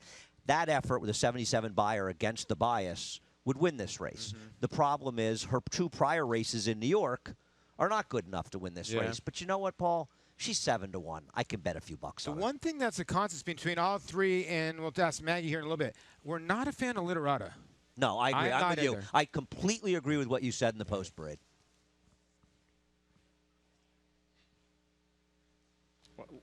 Literata the 4, who the guy's not high on downstairs at 3 to 1 on the board, with more on JC's American Dream, the older sister of the 2. Let's go to Maggie. And Greg, really, JC's American Dream, she's the one that really kind of caught my eye here. And I like the fact that Jersey Joe Bravo is warming her up by herself, getting her feet underneath of her. I don't want to see her too far out of it, which she shouldn't necessarily be in this 1 1/8 contest. I think she should sit right behind the leaders and hopefully pounce, stalk and pounce here. She looks, like I said, the best that I have seen her throughout her career here today for Michelle Nevin. Now let's move on to the complete wild card that is taking a lot of money as far as the tote board's concerned, and that's number 6, Flatter Me Fabulous. The thing is that it feels as though that Matthew Shera, owner, and Carlos Martin, the trainer, claim this filly with the intention almost of running her in this spot, despite her not having any dirt form. Pedigree-wise, she should be able to handle it. She is by Flatter. On the bottom side, they're proficient enough going long on the dirt, and I don't see anything physically holding her back. She is sharp in here, so she might be another one that is forwardly placed along with some of the other ones in here. We'll see if she can control, because to me, she's the one that's warmed up like she should be controlling from the gate. Guys? Flatter Me Fabulous. She's run once in the dirt. That was her career debut, and she did not run a step. They put her right on the turf, and she's run okay. She wired a very weak field last time. She's able to be the controlling speed. Listen, she don't really know. Maybe it was her first start in the dirt. She didn't handle it. Maybe these connections are sharp. Listen, she wins this race. I'm not going to fall out of my chair. No. But how do you bet her at 3-1? No, I'm with you on that in 3-1. Now, Carlos Martin probably claim her with an idea of going long on the dirt. Yeah, and did she run into a field that could be paceless? Yes. But she's still slow on the turf, and she won a $35,000 non-3, which means horses that hadn't won 3 races in a lifetime. Yeah, I'm with you. I think it's too. She's getting bet because a lot of people think she's going to get to the front end. Yeah. Now, Literata, just to expand on what Paul and I were talking about, her last win was at 4-5 at Finger Lakes. Not knocking Finger Lakes, but overall, it's not the quality she's meeting here. And I just feel, and I think you may feel similarly, that her form was declining a bit in New York. She had that bad 4th at 6-5 at Laurel 3 back. I just think her form has declined, and there are better plays in this race. She can win. I just want others. I'm with you. Come 100% with you. You know, she beat a 5-horse field, and a rider fell off earlier in that race. She actually beat a 4-horse field at Finger Lakes. And then if you look back, Meckley's Maudlin here, the 5, who would have been a long shot, totally outran her a couple times in a scratch out here. I was making a case for her. I'm still playing against Literata because I just don't think even if she sits the trip, JC's Shooting Star has been better than her multiple times. Yeah, I agree. And Rudy Rodriguez shipped her to Finger Lakes because he didn't think he could win a race here. Super Allison, the 3. I originally wanted to pick this horse, but the more I looked, I thought, how can I take a horse that can't get out of the gate? Because if you like her, you're trying to wire the field with her. You make a good point. I keep looking at her. I still think she's the most talented horse in the gate. I think she's the most talented horse in the field, Gabby. She just can't get out of the gate. You look at her, it is just awful. She just cannot. But one time she did get out of the gate, she erred. And 9 furlongs on the main track here is a little bit more forgiving, I would say, than maybe 6 furlongs at Belmont in terms of kind of regathering yourself immediately out of the break. But yes, her problems at the gate is an issue. And if she does get off to a good start, look, this is a better distance for her than the sprint distances in which she's been competing. But I would say her best hope is to hopefully break well and be more forwardly placed. And I like what these connections are doing, right? Carlos Martin, Matthew Scherer, the owner, they both have the 3 and the 6. So they're taking a shot with a speedster in the front end, who will see if the 6 can handle the dirt. And then he's got your closer here, if she can get out of the gate ever, with Super Allison, the 3. And Matt Scherer, the owner, he is very savvy. He is an astute handicapper. He pays attention. So to me, seeing 2 horses in here, one recently off the claim, there's something under the surface that's happening here. I'd almost say that the 6 was going to be a rabbit in here, but there's no other speed to go with the 6. And turf speed and dirt speed are 2 very different things. This horse was forwardly placed, wired the field on a pretty fast pace last time out, but sometimes we don't always see that translate, Greg. Who else goes to the front, though, in this race? The 1, I would say. We could see JC's Shooting Star. I think she's going to be more forwardly placed. It's funny because if you're looking at the dirt form of these fillies and mares, no horse coming into the race has been on the lead in the past several starts. So it's probably not going to be a fast pace, but if JC's Shooting Star, Greg, going 9 furlongs on the main track here at Saratoga, if you draw the rail and you have a little bit of speed, you have a huge advantage. Only runner in this field to win at this distance you're looking at on your screen. Also the only runner in this field to have won at this racetrack. So JC's Shooting Star with a couple of things that are positive going for her in here. David Donk, he talked about that sloppy racetrack last time out that she ran here July 24th at Saratoga. She doesn't even really care for an off track, and he was happy with how she ran that day. And not only that, she was against the track that day. She was out in the center of the racetrack. It was a good inside speed day. So for those 2 factors alone, she was against it, and I thought still ran very well. So the half-sisters breaking right next door to each other here in the gates. The older sister, JC's American Dream, the 2 there, she is stepping in. Can she outdo her younger sister, JC's Shooting Star, both out of the Damn American Passage? Let's send it upstairs for the call of the Saratoga Dew, the 14th running of this race. Larry Colmus with the call. Last 2 to move into the starting gate now. Flatter Me Fabulous and Legally Bay. JC's Shooting Star remains a slight favorite here at 2-1 as Legally Bay and Jackie Davis come up to the outside stall. and go in. All in line and ready for the start.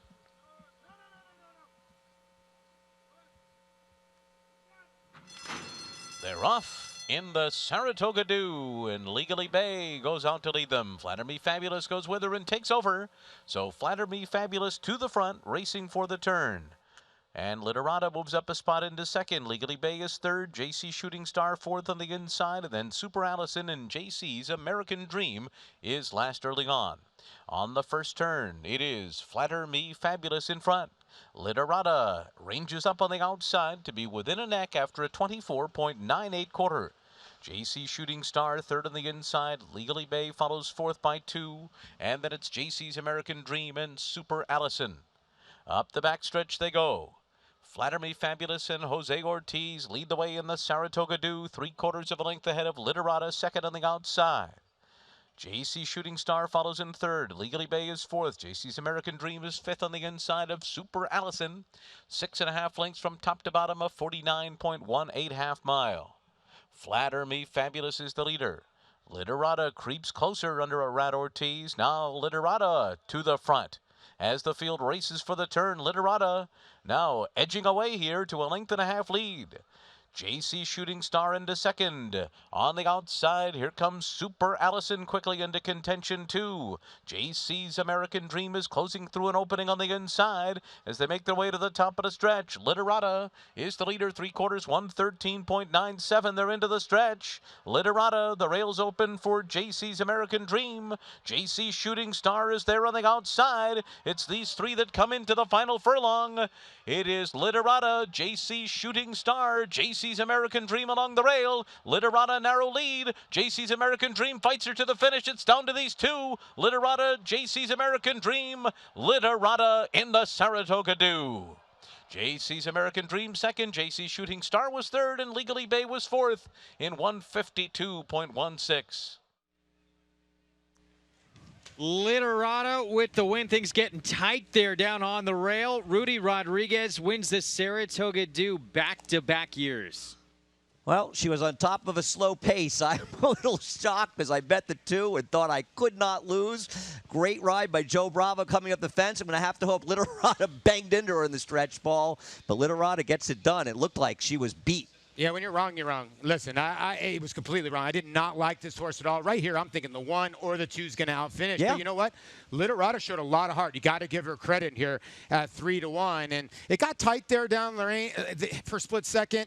And I'm sure we're going to get the head on for you as soon as we can. But they crossed the wire, at least unofficially, 4-2. And you know what, Gabby? Sometimes you knock horses for always giving good trips. And you know what? This horse puts herself in the right position.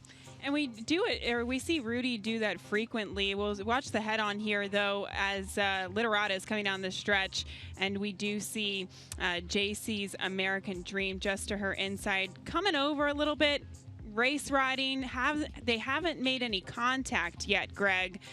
They didn't make contact whatsoever. Yeah, there's nothing there. Yeah. We're not going to see a change at all. 4-2, 1-7. It did get tight. That's just good race riding from my Rat Ortiz Jr. And you guys agree downstairs? Oh, completely agree. 100% right. 100%. I'm just sitting here. I mean, I made a big bet on the 2, to be honest with you. And I thought I was gin. And I boxed 1-2, and I thought I was getting all the money. Just like Paul said, I cannot believe this horse came back on. Cannot believe it. Literata back-to-back wins. Now won by 4 lengths last out. That was at Finger Lakes as a 4-5 favorite. This is a whole different ball game here. Wins the Saratoga Dew. 14th running of this race, and Rat Ortiz Jr. threading the wire there, making things real tight on JC's American Dream and Joe Bravo, but getting it done. We'll be back with the prices right after this. 4-2-1-7. Legendary track announcer Tom Durkin will tell you all about his new gig right across the street when we come back here on Saratoga Live. Undefeated in sprint competition, Eclipse champion Run Happy captured 3 Grade 1 victories and set blistering speed records at both Keeneland and Saratoga. In the Breeders' Cup Sprint, he dominated the world's fastest runners, going 6 furlongs in a record-breaking 108 and change. The only horse nominated for 3 Eclipse awards, Run Happy was crowned champion male sprinter, all the while racing 100% drug-free. Champion, millionaire, record breaker, Run Happy. standing at Claiborne Farm. And they're off in New York.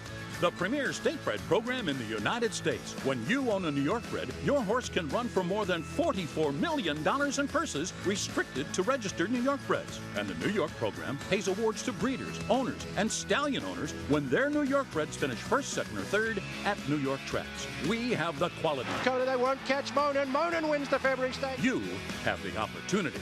New York breds. Get with the program. The best program. And they're off. NyraBet's Pick 5 is now available exclusively online at NyraBets.com. Bet the NyraBet's Pick 5 every race day with a 15% takeout on the last 5 races on the card from the country's best racing at Belmont and Saratoga.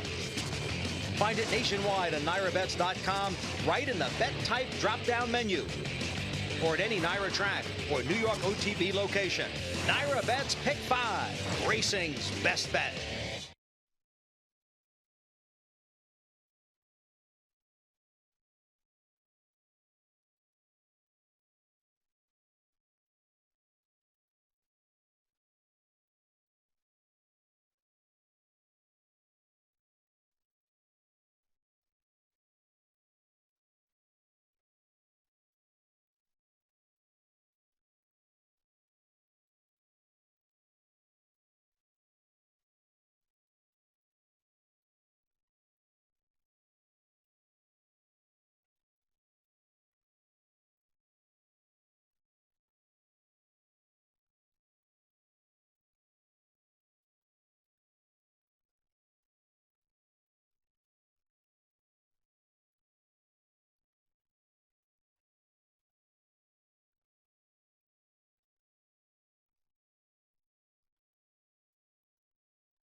Back on Saratoga Live, and it is Literata, back-to-back wins and a stakes victory here. As you see, Rudy Rodriguez here winning. Trainer picking up his daughter there. He gets back-to-back wins in this race. He won it with Jules in Rome last year. And he took her out of town last time out to get the victory, maybe boost that confidence and parlay it into another stakes victory today. And well done by Irad Ortiz Jr., putting all the pressure on JC's American Dream and Joe Bravo, who was down on the inside, and getting the job done here. Let's go downstairs to Maggie. Here with winning trainer Rudy Rodriguez, winning his second Saratoga Dew in a row. Rudy, I got to ask you, we just saw the winner's circle, and your daughter Megan, is that a tradition of you picking her up for the win photo? I'm going to keep doing that until I cannot pick it up. Well, she's almost told you she's going to be picking you up soon. It's all right. Look, I work it. He's got the guns. He's got on the horses every morning here. But Literata, Rudy, you ran her in this race last year, and she finished second to Jules, or second, but fifth, behind Jules in Rome. But you got her back to good form, and talk about her performance today. You know, when I talked to Michael Dubb last week in the winter, she kind of got a little sick in us, and we fresh him up we sent her to Fair Hill for a few months, and she come back bigger and stronger. So I think that was the key, you know. The last 3 races that we give him, she's put everything together. And the last race in Finger Lakes, she did it very, very easy.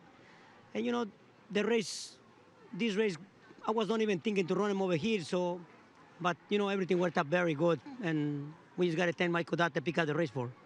That you do, a sharp guy indeed. But Rudy, talking kind of a little bit about Fair Hill, as you mentioned, how good is that for horses to get down there and have a little time off? You know, the place is an unbelievable place. They take care of the horses probably better than most of us in the racetrack. If he was a horse, you want to be there, you know. But, you know, Bruce, I don't even call him. He just feed me back a little bit every morning or every week. Or when I call him, he got everything well put together, and the horses come up from there in better shape than a lot of places that we send them. Bruce Jackson making your job a little easier, but job well done here with Literata. You certainly got her here for the Saratoga Dew win. Thank you, Maggie. All right, Greg. Very happy, Rudy Rodriguez, and he should be winning this race here in back-to-back years and getting it done, as Maggie mentioned, yeah, with a 6-year-old mare here who ran in this race last year and really showed nothing in that race. For sure, but Rudy was alluding to or mentioning Fair Hill Training Center. It's a private training facility down in Elkton, Maryland. There's turf gallops, there's synthetic surfaces, there's dirt surfaces. You can walk all day with your horses. It's just horse heaven to kind of rebuild confidence and keep them going forward, and that's exactly what he did with Literata, and she turned things around today. Yeah, big win at Finger Lakes last time out, and now gets the Saratoga Dew here at Saratoga. We still got one more to come. Race 9 will be our finale. We'll get to that in just a little bit. Of course, right across the street, National Racing Museum of Hall of Fame. That is the Walk of Fame, however. That is right here on site at Saratoga Race Course. Tom Durkin, a part of that. A legendary career, one of the great voices in the history of horse racing. He was with NYRA for 24 years, won the Eclipse Award of Merit in 2015, and he's given us some of the most memorable race calls in the history of the game. What's he up to these days? He's not far from Saratoga. After I retired, I was looking for stuff to do, frankly, and I always thought I'd like to be a tour guide in Italy, because I used to live over there and I used to follow around the tour guides going all around Florence, and I learned the history and the culture of history and culture of Florence and Italy in particular. So I wanted to be a tour guide. That's what I thought I was going to do, and then I thought, well, why not be a tour guide down the street from where you live in the museum? So I asked the folks here, and they said, yeah, it's a good idea, let's do it. And this is Nashua, the great star 3-year-old of 1955. He kind of shared that title with his big rival, who was Swaps. One of the aspects I enjoy about it most is that I actually get to talk and interact with people, which was something I could not do calling races for 43 years. I just had to be up in that booth, and frankly, I didn't want to be up there because they were a distraction to the job I had to do. And I'm a social person, and it's just really nice to be able to socialize and have contact with horse racing fans. It's great. Where are you from? Vegas. Oh my God, Vegas. Goodness gracious. You've come to the place that was Vegas before Vegas. This portrait is so far and away, by far and away, the most flattering. This was not an attractive man. And so Bunbury, luckily for us, does not name the filly race after himself, but he named it after his farm, which is called the Oaks. So that's why we have the Kentucky Oaks and the Coaching Club American Oaks and what have you. Well, they decided to make a movie out of it in time, and Jimmy Cagney plays the role of Todd Sloan. And the name of the movie was Yankee Doodle Dandy. He was a rough character.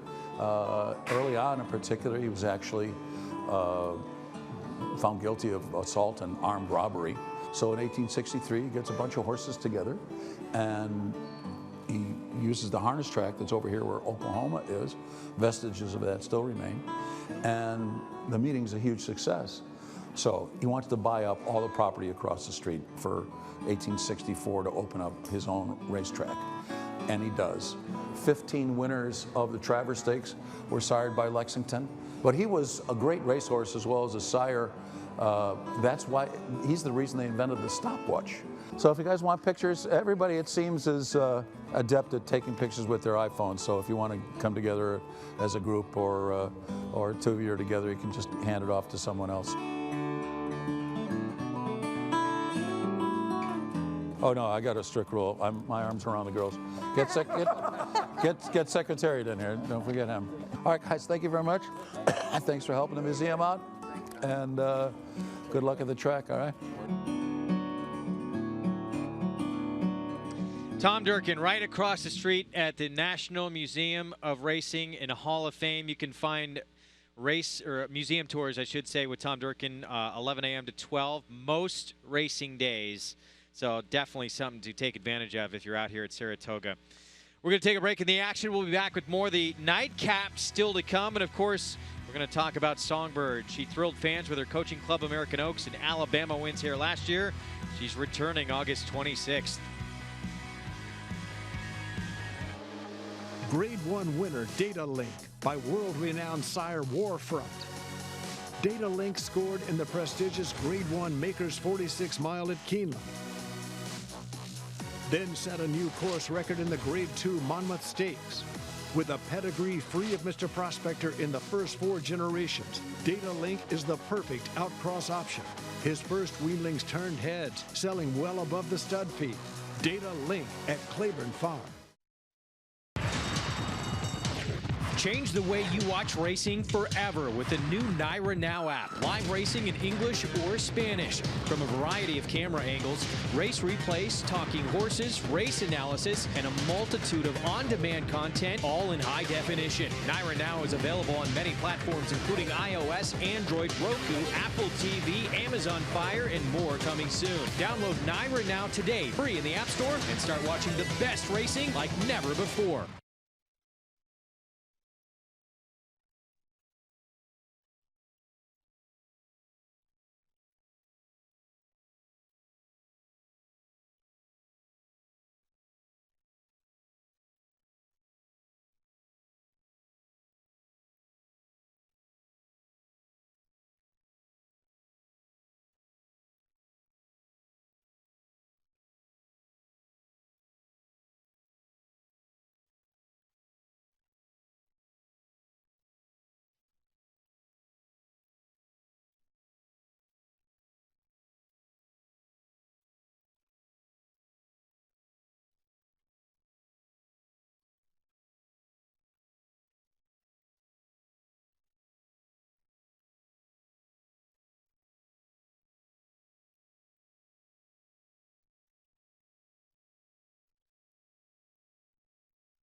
You're watching Saratoga Live on Fox Sports 2, MSG Plus, and Altitude Networks. Good to have you with us here on this Monday afternoon show. In part is brought to you by champion sprinter Run Happy, who won on 6 different racetracks, scoring on both all-weather and dirt. This was his win in the 2015 Breeders' Cup Sprint, setting the track record at Keeneland. There he is on the farm at Claiborne in Paris, Kentucky. Became the only male this century to win a Breeders' Cup race on dirt without running on Lasix. Run Happy now standing at Claiborne Farm. 18 minutes away from our finale coming up. You can play along from home as we bring you all these races here on Saratoga Live. If you bet 200, you get 200 in your account. Use the promo code PICK5 to take advantage of that. You can bet with NYRA Bets nationwide, any track, anywhere, anytime. NYRA Bets, it is racing's best play. 9th race. Can we get out and get back in the game here with a winner? Mile on the inner turf, 40,000 claiming race, Gabby, for horses who have not won 2 lifetime. And I think we've talked about this a lot, but the inner turf certainly playing to speed. And Musical America, I think the idea with a lot of people playing this whole horse on the inside, he might be the speed. He could be, and with the scratch of the 7 in here, Mission Leader, who figured to be maybe the pace setter or at least forwardly placed, it could go to the hands of the 1 Musical America. But Arnaud Delacour, with this type of dropping class, not always successful. But we'll take a look towards the outside, the number tag 10 Snag, and I think you really have to answer the question of what the pace dynamic is going to be if you answer the question, Paul, whether or not you like this horse. Yeah, here's the deal. I mean, there's a lot of other things. This is a horse you're either going to love or you want to just play against. And I know you want to book all the action in the world. Every set. Every pool. Okay, here's the deal. He won going 1.5 miles at Keeneland from an outside post. I think the outside post is going to help him because he's such a big lumbering thing that he can't get stopped. I'm in agreement with you. I think he's the best horse in the field, but I just don't know if 1 mile is too short. And I know you think go ahead, fire at me. No, I think it's over. You think he has no shot? No shot whatsoever. But does the 1 get to the front? Get that dunce cap graphic up, guys. I'll wear the dunce cap if this horse wins. Here's the problem with Snag. First of all, he found a home as a router, and he ran some good races. Now, the Pan American 97 buyer dressed him up. That's just being carried along by the field in the stake race. But he still came alive in the route races and ran well. Then he runs at Belmont on May 11th. And he's 2-1. Okay, it was a paceless race. He dropped out of that race. They went 100 yards, and he just was gone. He was out. He was completely out of the race. Was over. The running line makes it look like he actually ran a little. He didn't. He probably would have lost to you and I in a horse suit that day. Then he runs in a 40 claimer. Todd Pletcher saw it. He said, "I got to get rid of him." Although that's a loaded race now. That's a loaded race. Yeah, it is. Acoustic came out of there to win. Another one came out of the win. Acoustic no, not came Acoustic. out of that The second place winner, Otto, should have won. Had about a 2-1. Duke came back at a short price to win. The bottom line is the horse didn't do any running in there at 2-1. Now he's got an outside post. And the pace is so murky here that they're talking about Musical America being the speed. Who's not a speed. The 5 or 9 might be the speed. I'm not always sure. This horse is better going longer. I think it's over for him. I just don't like this horse. I wouldn't bet a nickel on this. Now, listen, if he was 5-1 or 6-1, something like him. But if he ends up 5-2 in here, I just think he's a terrible, terrible bet. Gabby, thoughts? Woo. Well, we know Andy's thoughts on that one. I'm against this horse as well, just because of the pace scenario, and he very well could have the class advantage here, guys, but he's going to have to work out a trip from the outside post position. He's going to be bet. One of the main speeds is scratched, and to me, he just looks like kind of a plotter. Yeah, I think there's a big problem with him, too, because numbers-wise, what he runs, he figures big time in the race. He's one of the major players, but he had that wide trip last start, and being drawn all the way on the outside, it's a problem for him again, right? And his last win was going 1.5 miles when he got into a position by the quarter pole, a successful position that he didn't have to close from off the pace. I cannot foresee that happening going the flat mile. Meanwhile, we have a horse coming off a more than year layoff here in this field. That is the 4 Eucalyptus. With more on Eucalyptus, son of Arch, let's go to Maggie. Greg, Eucalyptus showing up after a year layoff and showing up for a tag for the first time. If you look at his previous 2 efforts, he's surely faced pretty deep and competitive fields. So this is where he belongs. Then you kind of look at his maiden field where he beat the now graduated Consumer Confidence, who won a maiden 40 here a week ago. So he comes back in the right kind of spot. The question is fitness. He's a horse, he's a big kind of horse that tends to get a little stuffy. So he's one that I know he won first time out. I'm still not exactly sure how he did so, but I just feel like he might need to start coming back here. He's a good-looking type, he's well-muscled, but just might need that tightener here overall. Now, one that does come off of a layoff is number 5, Cordero, as well for Belmont, and he's certainly had his share of starts and stops in his career. But I like what I see from Cordero. He's a good-looking son of Giants Causeway here, and he certainly in his previous efforts, that Giants Causeway Stormcat line came through. As he would get hot, he would get very revved up, but he's very relaxed here today. Now, whether that's a good sign or a bad sign, I'm sorry, I don't know. But he does look very good here, and I kind of like the relaxed Cordero that I'm seeing here in the paddock. Now, moving on to the horse that I just think looks best, and that is number 8, River of Dreams. The blinkers do come off. They got a little ambitious this year in 2017 in his last 2 efforts, but he didn't run that badly, I would say, against tougher company, and he turns back to a mile here. I think that's a much better distance, and he just looks fantastic as those blinkers do come off, and he shows back up in this 40. I think it's go time here for River of Dreams. Greg? All right, Maggie, thank you. Yeah, blinkers come off for River of Dreams. Jose Lezcano, I think, has been riding better on the turf than anybody at all in the Shockley colony here in the meet at Saratoga as well. I think this horse has a huge shot. 9-2 on the board. Back to Musical America, still favored, but it's a wide open race here. 7-2, kind of a mild favorite. Julien Leperoux will be aboard for Arnaud Delacour, and coming out of that Rocketry Gauguin race, that was a mile and 3/8, going to shorten up here to a mile. It was probably too far, and the public is paying attention to him because of the drop in class. He's faced allowance company for all of his starts, and this is the first time that he's dropping in for the tag. He's well posted towards the inside given his running style because he will be forwardly placed. And yeah, he's got a very big chance of winning this, but I was just intrigued by others. So 7-2, we'll see if he does get to the front here and if he can control things on the front end. Andy, 7-2 favorite. What do you make of the value here with Musical America? Well, I think he's supposed to be about 3-1 in this race, and you know, the only listen. I agree with what you guys are saying in essence. Because he has that rail, he can get good position. Yeah. You can only get the lead in here if Manny Franco rates Cordero, if Honor Thy Father gets rated who has speed. They're faster than him early. Doesn't mean he can't use that rail to his advantage, and Julien Leperoux may do that. And it's a good point about that, Greg. But at worst, as Gabby suggests, he's not going to be that far back. No, he's not going to be that far back. So does he sit that good trip? You talk about Cordero, the 5 in here for Jake Ballas and Richard Lewis. A horse that could sit a really good trip. Rooftop View beat him 2 back. I thought he had every chance to go by. But again, I was against Literati. He's almost the same horse. He always puts himself in the right spot. He just doesn't have a lot of punch late. He's also off a layoff, guys. Yeah. All right, post-break coming up here momentarily. As you get a look here at the 6 King of All Media, big long shot for trainer Joe Sharp, first off the claim. And there is River of Dreams. That is the one Maggie thought looked best in the paddock. I like this horse a lot as well, 4-1, taking play. We saw Leah Giramati get a win just the other day at the meet as well. She has, yeah, exactly. And she hasn't run that many horses, but they've all been running pretty well. And I think this horse has a big shot, has been pace compromised in a couple of races prior, but and has some sneaky troubled trips before in the past. So I think hopefully all goes well for this one today. And beware, that one right there, that was Joel Rosario in from the also eligible list Arch Contender. Here is Musical America, trained by Arnaud Delacour, and Julien Leperoux will be aboard.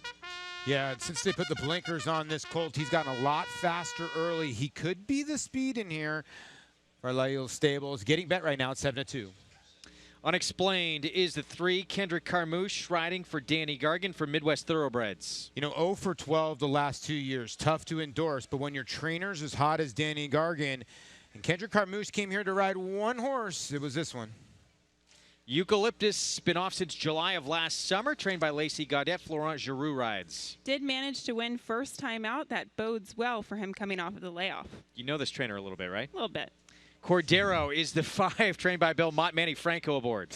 Yeah, 7-1 currently right now. This horse can sit a tactical trip. Whether he's good enough remains to be seen. 1 for 8 lifetime. Yeah, owned by former NBAer Richard Lewis and Jake Ballas. The 6 King of All Media. Big long shot here for Joe Sharp off the claim. First off the claim and coming back to the turf could be the right move for this one, but a long shot. Blinkers coming off River of Dreams. Jose Lezcano for Leah Giramati. I think has a big shot to win here. Blinkers come off and has had sneaky trouble trips in the past.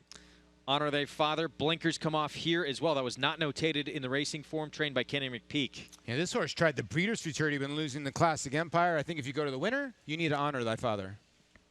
And Snag, we know Andy does not like. 7-2 on the board right now. John Velasquez rides. Has been going much farther distances recently and does seem to have that late closing running style. We'll see if he gets the pace scenario. In from the also eligible list, Arch Contender, son of Arch for John Toscano Jr. with Joel Rosario. Another horse that is cutting back in distance, and look who shows up to ride here, Joel Rosario on a big long shot. Andy Serling, are you ready to put the cap back on?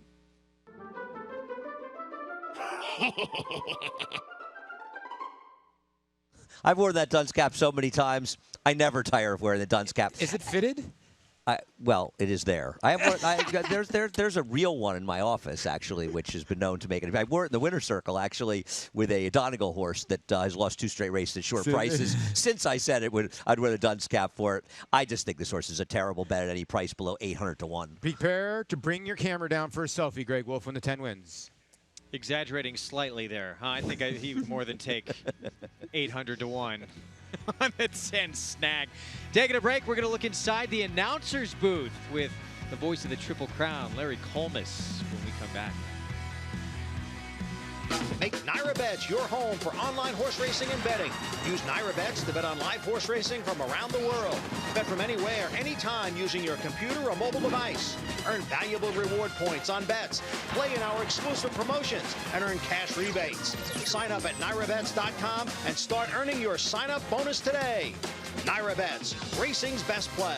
Use promo code PICK5 to get a $200 new member sign-up bonus on NyraBets.com.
We are back on Saratoga Live. Our finale still to come here. 1 mile over the inner turf. It's for horses who have not won 2 lifetime. We have Maggie Wolfendale standing by with a special guest. Maggie, please, please, please. I had 2 tickets to Hamilton. I had to give them away. I never got to go. Greg, what is wrong with you? I haven't even had the opportunity to go see it or presented with it. Our host, Greg, said he had 2 tickets and he had to give them away. Oh, man, I'm so sorry, dude. Yeah, get them back if you can. Get those tickets back, dude. We'd love to have you. And for those who don't know, this is Nick Walker. He plays Aaron Burr in Hamilton, literally the hottest show running for what now, 4 years? It's been 2 years on Broadway, and it was about a year before that at the Public off Broadway, yeah. And talk a little bit about your role. You have a very interesting role playing Aaron Burr. Yeah, so I'm one of 3 who get to play that role, and it's pretty incredible. I mean, he's kind of the narrator of the story, and kind of takes you through the life of Alexander Hamilton as the show goes on. It's pretty crazy. He's actually the guy who ends up spoiler alert, ends up shooting him.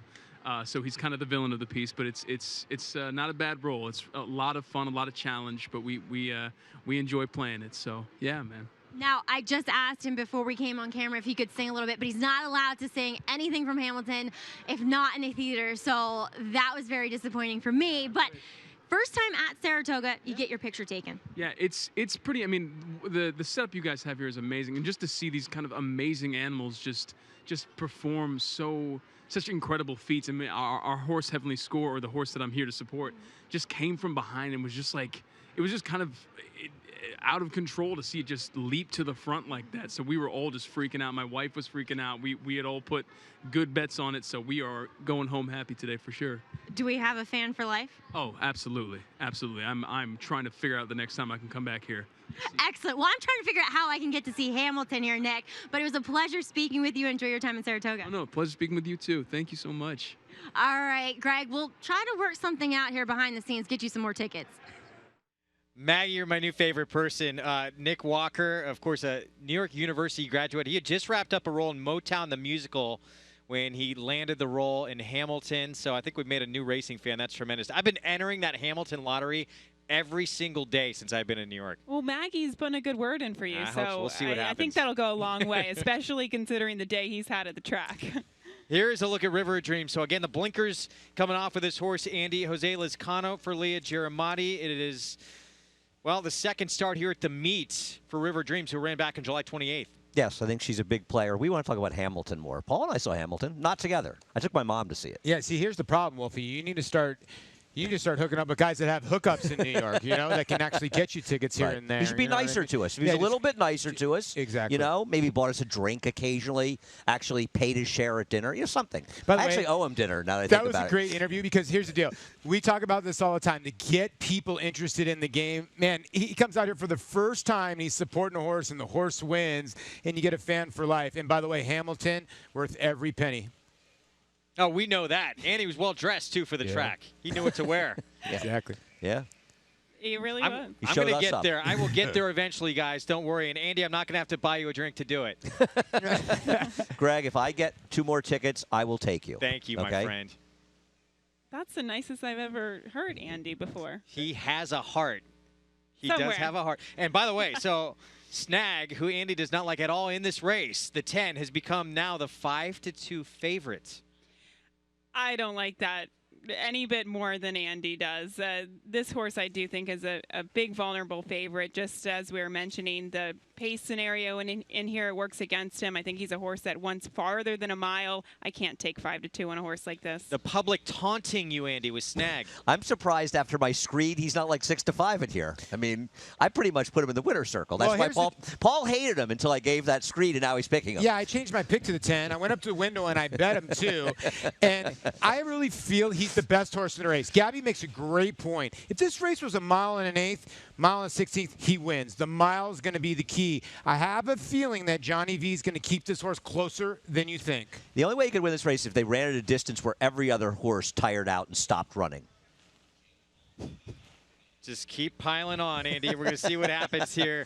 So 3-1 favoritism on Snag. Let's send it upstairs. Larry Colmus with the call of the finale. Next up will be Eucalyptus. Moving into the starting gate with Honor Thy Father. Here's Cordero. Snag continues to be the favorite here. Now up at 3-1. And has loaded in. Last one here is Arch Contender. Arch Contender and Joel Rosario take their spot in the outside stall, all in line and ready for a start. They're off. Cordero sent out to the front. Honor Thy Father with speed on the outside, and Musical America is going to go up too. And Musical America comes up on the outside of Cordero to battle for the front end moving into the turn. Eucalyptus is running along in fourth and saving ground there. 5 lengths off the lead, then River of Dreams, followed by King of All Media, Unexplained on the inside, Snag behind them, and the trailer Arch Contender, 23.49, moving right along onto the backstretch here. Julian Leparoux and Musical America making the pace here with Cordero 3/4 of a length behind, running in second by 2.5. Honor Thy Father is third, Eucalyptus fourth, River of Dreams on the outside of Unexplained. Behind them, King of All Media. Snag is racing now 10 lengths from the front and a long way back to the trailer. The distant trailer Arch Contender. 46.91, a solid half mile here for Musical America, who heads into the far turn 2 in front of Cordero. Manny Franco asking more from Cordero now. A length and a half back to Honor Thy Father. On the inside comes Eucalyptus. Unexplained comes out for running room. River of Dreams is there. Snag behind a wall of horses. And they're into the stretch, and it is Musical America. Set down with 1 furlong to run. A 4-length lead on Cordero. And now Snag has moved up on the outside, up into third, followed by Unexplained in fourth as they come to the final 16th. Musical America, Cordero bearing down on the outside. Snag is coming too. Here comes the wire, and Cordero did it. Cordero was the winner. It was tight for second. It may have been Snag in a photo with Musical America, and then Unexplained in 134.78. Looked like Musical America and Julien Leparoux were absolutely home free on the front end all the way, but Cordero nails them in the end with Manny Franco. Yeah, I mean, listen, this was a weird race, right? I'm watching the 10 the whole way. The 1 took the initiative on the backstretch of Cordero. Very rarely we see a horse take back, then re-rally here. And the dunce cap was coming, but could not get there. I'm just bitter because I used the 5 and the pick 4 and would have hit it if the 2 won. You know, Stag ran fine. He got a very good ride, actually, from John Velasquez. That's a terrific Johnny ride. wanted to go wide. He saved a little ground on the turn. It's sort of a, me, Mr. Gloat. Not exactly brilliant in that one. He ran well. It's interesting the way the race was run because the 5 went right at the front, and Julien Leparoux showed a lot of aggression. And that was a very quick pace. But other than Snag, nobody else closed. Maybe the best 3 horses just ran 1, 2, 3. Gabby made a perfect point. The mile was just too much for Snag. We knew that this horse was the best horse. The mile too short. He was rallying late, but guys, I'm going to have to probably personally apologize to Julien Leparoux because I thought he was home free. I called it just a couple strides before the wire. This one is on Gabby. And she said Julien is so tough when he's on the front end, and right at that moment, Cordero came and got him. Sorry. You owe Julien a big-time apology. We're going to take a break in the action. We'll be back, wrap this race up. When we return, Cordero in the nightcap wins for Bill Mott with Manny Franco. Undefeated in sprint competition, Eclipse champion Run Happy captured 3 Grade 1 victories and set blistering speed records at both Keeneland and Saratoga. In the Breeders' Cup Sprint, he dominated the world's fastest runners, going 6 furlongs in a record-breaking 108 and change. The only horse nominated for 3 Eclipse awards, Run Happy was crowned champion male sprinter, all the while racing 100% drug-free. Champion, millionaire, record breaker, Run Happy, standing at Claiborne Farm. And they're off. NyraBet's Pick 5 is now available exclusively online at nyrabets.com. Bet the NyraBet's Pick 5 every race day with a 15% takeout on the last 5 races on the card from the country's best racing at Belmont and Saratoga. Find it nationwide on nyrabets.com right in the bet type drop-down menu or at any Nyra track or New York OTB location.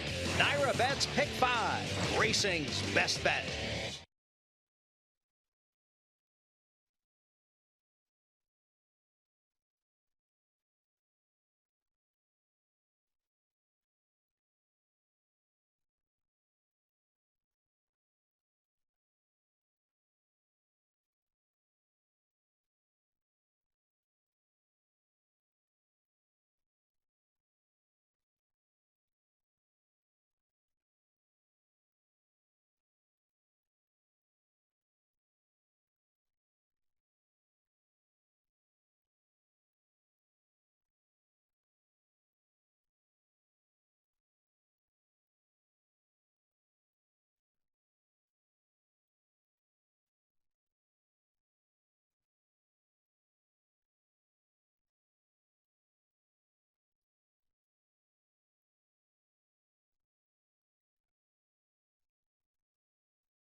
Back on Saratoga Live here on Fox Sports 2, MSG Plus, and Altitude Networks. It is Cordero and the final strides up for the win, $17.80 for the victory. This horse owned in part by former NBA star Rashard Lewis and Jake Ballas, who is with Maggie right now.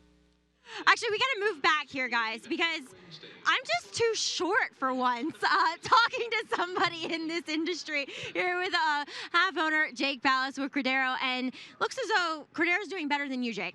Yeah, I pulled up a little lame last week and had to get a boot, but thankfully he ran well today. This wasn't from the basketball game, was it? No, it wasn't. I got a good idea that I was going to go exercise, and I broke my toe running, of all things. I wish I had a better story for you. Rats, that's okay. At least you got your picture taken here today with Cordero. A horse you've had to be pretty patient with, though. Yeah, and, we had him with the right trainer, obviously. We had a rough go early on when the previous trainer, and Bill gave him time, and, he had issues and other issues, and none were real serious, but he had a chip here. And, it's been since November, I believe, so Bill did an unbelievable job getting ready, and I know it was for claiming 40, but I'm real proud of him today. And talk about your partnership with Rashard Lewis. You guys went to school together, and you've had some success, and you've gone in for horses, and you certainly do love this game. Yeah, we love it. We have had success. We've been real close, and unfortunately injuries have kind of derailed our good ones. We had high expectations for this horse. Rashard loves the game. He would have been here today. He had played in a summer league game in LA yesterday, so he flew back today, and we're trying to get him up here for Labor Day weekend because he hasn't missed Saratoga in, I believe, 6 years. So this will be the first year he hasn't come unless we can get him here in Labor Day. All right, well, hopefully he'll be here, but Jake, congratulations, and enjoy this one with Cordero. All right, I appreciate it. All right, guys. Maggie, thanks. We take a look at the Naira Bets late pick 5 follow along, 50-cent payout, $3,741. Not bad with Cordero in the last, $17.80 for the win there. Of course, Rashard Lewis and Jake Ballas. Maggie mentioned childhood friends. They also had Join in the Dance, who ran in the 2009 Kentucky Derby together. They've had a lot of success thus far. Saratoga Showdown, we said we would show you who got the job done on the leaderboard. Bob West 219. 50,000 Naira Bets points, and will receive an entry into that prize package for the 2018 Belmont Stakes valued at over $2,000. And congratulations to Bob West. Again, this is risk-free. You have everything to gain. I love this. Yeah, you got to get involved. Go to SaratogaShowdown.com or Naira.com. You risk nothing to get involved and a chance to win those points and an entry for that Belmont Stakes prize package. Alabama Probables. This is a loaded race. Unchained Melody, your Mother Goose winner, going to take plenty of support for Brian Lynch, and New Money Honey shifting to dirt for Chad Brown. That's a very interesting move. We've got the presence of Unchained Melody, Salty, and one horse who I think is a serious up-and-comer, and Holy Helena. Hope you enjoyed the show. We will see you back on Wednesday in the Saratoga Dew. Unfortunately, the sister act of JC's Shooting Star and JC's American Dream could not get it done. Literado was too much for everybody. Irad Ortiz Jr. gets the win for owner Michael Dubb, and back-to-back years, trainer Rudy Rodriguez there holding his daughter on the right. Wins it again after winning with Jules and Rome. We'll see you on Wednesday. Take care, everybody. Enjoy the day off. Multiple Grade 1 winner First Samurai by Giants Causeway got off to a quick start at stud, siring Grade 1 winners in each of his first 3 crops. His talented son Lee captured the Grade 1 Don Handicap in record time and retired to stud with over $2.3 million in earnings. Sovereign Award nominee Stack Deck captured the Grade 3 Bold Venture Stakes and Grade 2 Kennedy Road Stakes, both just to tick off track record times. First Samurai at Claiborne Farm. Change the way you watch racing forever with the new Naira Now app. Live racing in English or Spanish. From a variety of camera angles, race replays, talking horses, race analysis, and a multitude of on-demand content, all in high definition. Naira Now is available on many platforms, including iOS, Android, Roku, Apple TV, Amazon Fire, and more coming soon. Download Naira Now today, free in the App Store, and start watching the best racing like never before.